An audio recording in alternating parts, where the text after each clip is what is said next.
Little World of Don Camillo with Fernando, one of the most important mostly comedy actors in France, but well known here. Surely in Italy. This is an Italian film, actually, and perhaps in other places. A note on this with this title you can find at our blog. Click at never mind. Uh, it's futile to suggest to the small to non-existent audience that they should add another click to to the existing one for that note. But anyway, there is a note for the original, because there is a book included among the best 1000.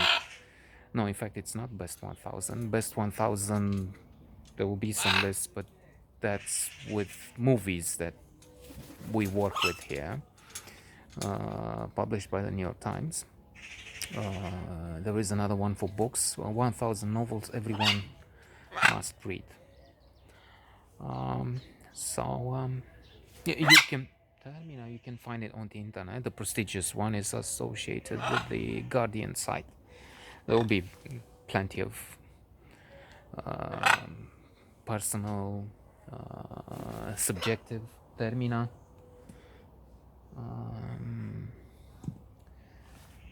not so relevant ones. So,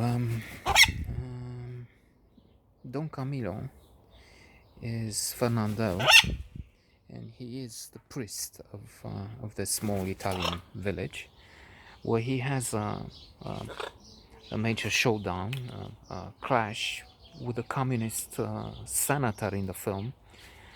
If I remember well, in the book he was just a communist leader, prominent, important in the region, and especially in the period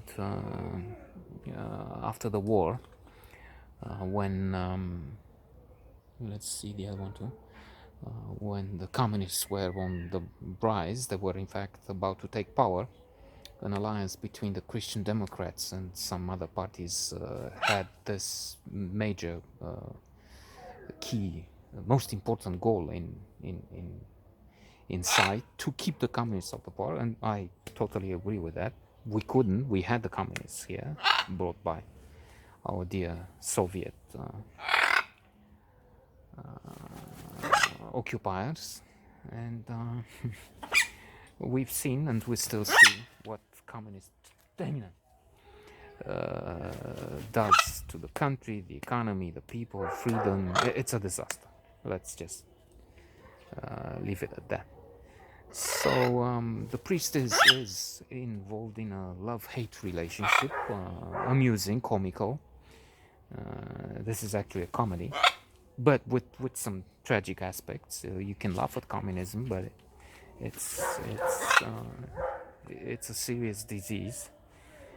In fact, the party which is still rooted within the communist regime that we still have around today, alas, is also called the Red Plague. Not by fans, obviously, but by us, those who wish to see them disappear as a communist relic, and eventually perhaps get to be reborn, transformed, purified, and become a social democratic outfit modeled on what they have in Germany, northern countries elsewhere. But we have a long way before that transformation is performed. So music in that, for instance, poor priest is very hard. Takes a dive into the river, and he's not decent for the age, in that he has underpants and I think an undershirt on him, but that's not something he can be seen in at that time. So a communist sympathizer, a woman, takes his clothes away and he's in a monstrous position. Hilarious too, because he's thinking he has to swim across the river, otherwise he cannot show his face and his body covered only with underpants and in undershirt. There is a lot of fuss around the marriage of the daughter. Is it the daughter or the son of the senator, the communist? They say it turns out to be just a scheme. So this is not true, but we don't know. Nobody knows until later that she's pregnant. So they have to marry, and so Don Camillo is trying his best to have them married in church. But the communists, there's always this clash. The communists, of course, are terminal atheists, and at that point in particular, very much against God. Well, even today, but they're scheming. Then the Chinese and others appear to tolerate something.